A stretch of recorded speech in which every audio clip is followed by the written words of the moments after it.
Okay, இன்னும் நிறைவாக அந்த மது ஒழிப்பு தொடர்பான ஒரு நிறைவான ஒரு கேள்வி பொதுவாக சமூகத்திலையும் பலரும் எழுப்பக்கூடிய ஒரு கேள்வியாக இருக்குது. இது இந்த டாஸ்மாக் வருமானத்திற்கு நிகராக இது ஒட்டுமொத்த தமிழக வருவாயில் ஒரு 1/3 பங்கு, அதாவது 1/3 பங்கோ 10 பங்கோ ஒரு பெரிய அளவில் வருவாயை அரசுக்கு வழங்குது. இதுக்கு மாற்று வருவாய் அளிக்கக்கூடிய திட்டங்களை குறுகிய காலத்தில் அல்லது ஒரு 5 ஆண்டு காலத்தில் ஒரு அரசால் செயல்படுத்த முடியாது என்ற ஒரு கருத்தும் பொருளாதார நிபுணர்கள் மற்றும் பொதுவான பார்வையாளர்களால் வைக்கப்படுகிறது. இது எந்த அளவுக்கு அது உண்மை?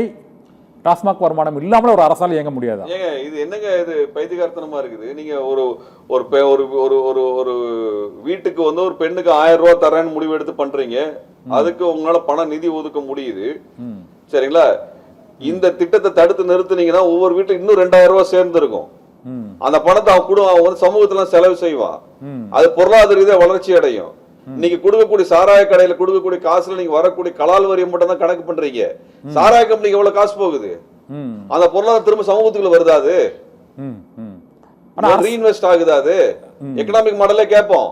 அந்த கார்பரேட் கம்பெனி அந்த சாராய கம்பெனிக்காரன் இருக்கானே, அவன் திரும்ப இங்க பணத்தை முதலீடு பண்றானா அல்லது தொழிற்சாலையும் வேலை வாய்ப்பை உருவாக்குறானா? அந்த பொருளாதாரம் திரும்ப ரொட்டேட் ஆகுதா? இல்ல.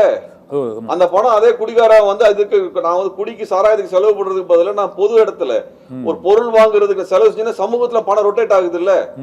அது 30,000 கோடியோ 40,000 கோடியோ நீங்க என்ன பணம் சொல்றீங்களோ அது மறுபடியும் சமூகத்துல புழங்குது.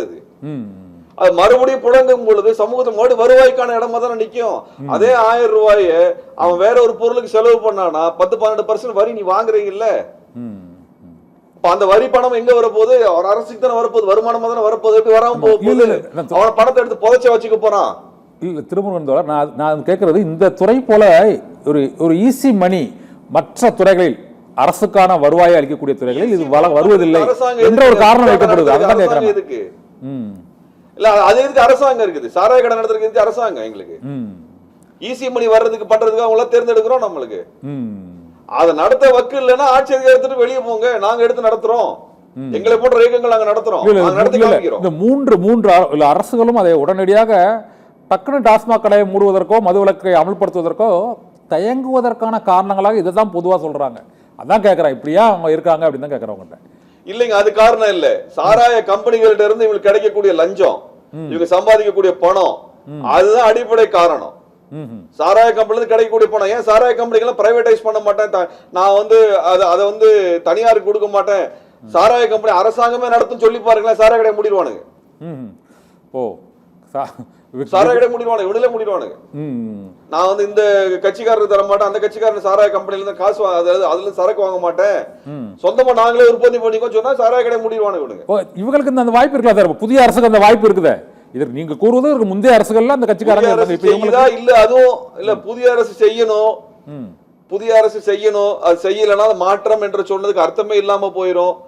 அந்த புதிய அரசு முதலமைச்சர் மேல பெண்கள் மிகப்பெரிய ஒரு அன்பு வைத்திருக்கிறார்கள். அந்த அன்பு ஏமாற்றப்படுதா இல்லையா என்பதை போக போக தான் பார்க்க முடியும்.